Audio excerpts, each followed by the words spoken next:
এরকম রান্না যদি তোমরা করতে চাও তাহলে পুরো ভিডিওটা দেখো। শালগম এইভাবে দেখো কুড়িয়ে নিতে হবে।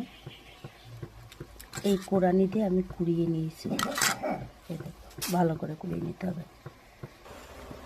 এইভাবে মুগ ডালটাকে ভালো করে ভেজে নিতে হবে। জিরে,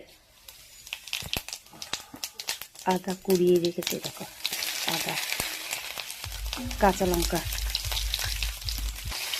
তোমরা শুকনো লঙ্কা দিয়ে খেতে পারো, আমি যেহেতু শুকনো লঙ্কা খাই না কাঁচা লঙ্কা দিয়ে করছি।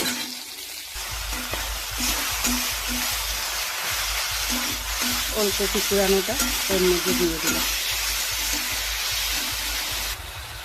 স্বাদ মতন লবণ, পরিমাণ মতন হলুদ দিয়ে ভালো করে নাড়াচাড়া করতে হবে।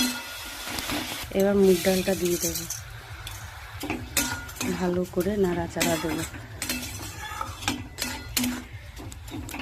ভালো করে নাড়াচাড়া হয়ে গেছে, এখানে একটু জল দেবো। মুগ ডালটা যতক্ষণ সিদ্ধ না হয় ততক্ষণ এটা হতে থাকবে। ধনে পাতা নামানোর আগে একটু ধনে পাতা দিয়ে দিলাম। হয়ে গেছে রান্না।